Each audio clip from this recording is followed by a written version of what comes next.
ഇസ്ലാം മതത്തിനെ ഒരു കാര്യം എന്താ വെച്ചാൽ ചോദിക്കുകയാണ്, ഒരു സംശയമാണ് ചോദിക്കുന്നത്. അത്ര അറിവോ പണ്ഡിതനോ അല്ലെങ്കിൽ ഒരു മതപരമായിട്ടൊരു ഹൈന്ദവ വിശ്വാസിയാണ്. എൻ്റെ പേര് രാമൻകുട്ടി, നിലമ്പൂർ വാസിയാണ്. അപ്പോൾ ഇതുപോലെയുള്ള ഈ ഒരു സദസ്സ് ഇവിടെ വന്നപ്പോൾ ഞാനിവിടെ കയറി. അപ്പോൾ ഈ അന്തരീക്ഷം കണ്ട് ഇവിടെ കയറിയത് കേൾക്കാൻ എനിക്ക് വലിയ സന്തോഷമാണ്. ഞാൻ സാധാരണ ബൈബിളും കാര്യങ്ങളും ഇസ്ലാം മതത്തിനെ പറ്റിയും ക്രിസ്തുമതത്തിന് എല്ലാ മതങ്ങളോടും ആദരവുള്ളവരുമാണ് ഞാൻ. അപ്പോൾ അല്ല പറയുമ്പോൾ അത് പറയണം, ഒരു സംശയം ചോദിക്കാം. പിന്നെ സാധാരണ നമ്മളൊരു ഉദ്ഘാടനം കഴിക്കുമ്പോൾ അല്ലെങ്കിൽ ഒരു വീടിൻ്റെ അല്ലെങ്കിൽ ഒരു പൊതുവേദി ഇതുപോലുള്ള ഒരു വേദി കഴിക്കുമ്പോൾ സാധാരണ നമ്മുടെ ഭാരതീയ സംസ്കാരം, ഈ രാഷ്ട്രത്തിൻ്റെതായിട്ടുള്ള ഒരു സംസ്കാരം എന്ന് വെക്കാം, അവിടെ നിലവിളക്ക് കത്തിച്ച് വെച്ച് ചെയ്യാറുണ്ട്, ഉദ്ഘാടനം കഴിക്കാറുണ്ട്. അത് ഇസ്ലാമിന് ഹറാമാണ് എന്ന് പറയുന്നു. അതിനെ പറ്റി ഒന്ന് സംശയമുണ്ട്. അത് ചെയ്യാൻ പാടില്ല എന്നുള്ളത്, അങ്ങനെ ചെയ്ത് ഒരു മന്ത്രിക്ക് ഇവിടെ ശിക്ഷ കൊടുത്തതായിട്ടുള്ള വാർത്തകൾ പത്രം മുഖേന നമ്മളെല്ലാവരും അറിഞ്ഞതാണ്. അതിനെപ്പറ്റി ഒന്നും അറിയണം.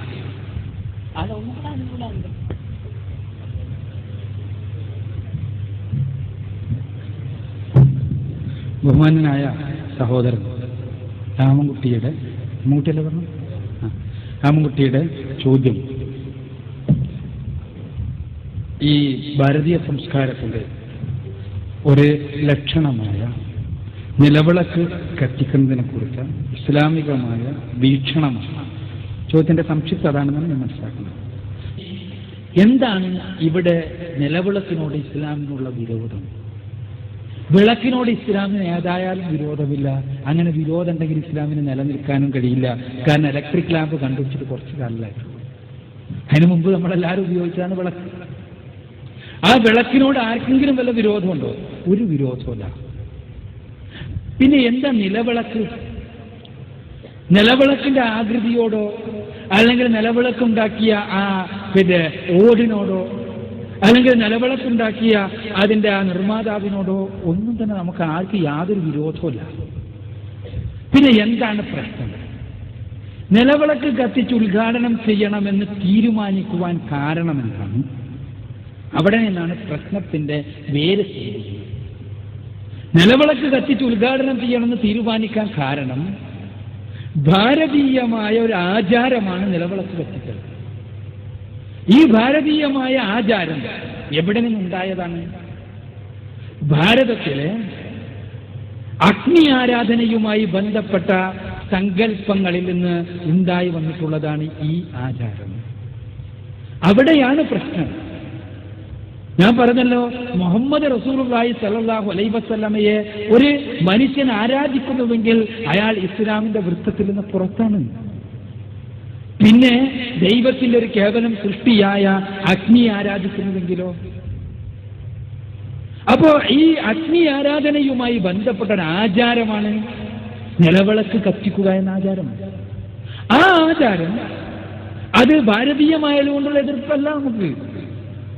അത് അറേബ്യയിൽ ഉണ്ടായിരുന്ന ആചാരമാണ്. അഗ്നി ആരാധകന്മാരായ പാർസികൾ ഉപയോഗിച്ചിരുന്ന ആചാരം. ഇന്നും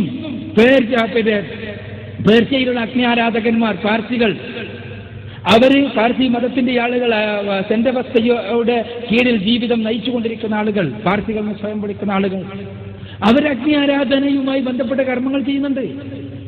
അവർ ഭാരതീയമെന്നോ വിദേശീയമെന്നോ ഉള്ള വ്യത്യാസമല്ല ആ വിഷയത്തിലുള്ളത്.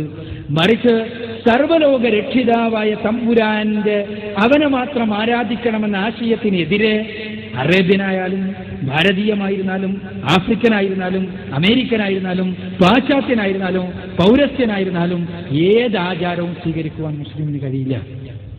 അവിടെയാണ് പ്രശ്നം. അവിടെ അഗ്നി ആരാധനയുമായി ബന്ധപ്പെട്ട ഒരാചാരമാണിത് എന്നുള്ളത് കൊണ്ട്, സൃഷ്ടിപൂജ ആണ് ഈ ആരാധനയുടെ അടിത്തറ എന്നുള്ളത് കൊണ്ട്, ഈ കർമ്മത്തിന്റെ അടിത്തറ എന്നുള്ളത് കൊണ്ട് മാത്രമാണ് പ്രശ്നം. അങ്ങനെ നളൊക്കെ എത്തിച്ച മന്ത്രിയെ പുറത്താക്കിയ കഥയൊന്നും ഞാൻ കേട്ടിട്ടില്ല. ചിലപ്പോൾ ഉണ്ടാകാം, നമ്മളെ അനുഭവത്തിൽ നിന്ന് കേട്ടിട്ടില്ല. ചില വിമർശനങ്ങൾ ഉണ്ടായ സംഭവങ്ങൾ അറിയാമെന്ന് മാത്രമേ ഉള്ളൂ. അവിടെ അടിസ്ഥാനപരം ഇതാണ്. ഒരു മുസ്ലിമിനെ സംബന്ധിച്ചിടത്തോളം സൃഷ്ടിപൂജയെ അതിന്റെ പരിമിതമായ തലത്തിൽ പോലും അംഗീകരിക്കുവാൻ കഴിയില്ല. അത് മുഹമ്മദ് നബിയെ ആയാലും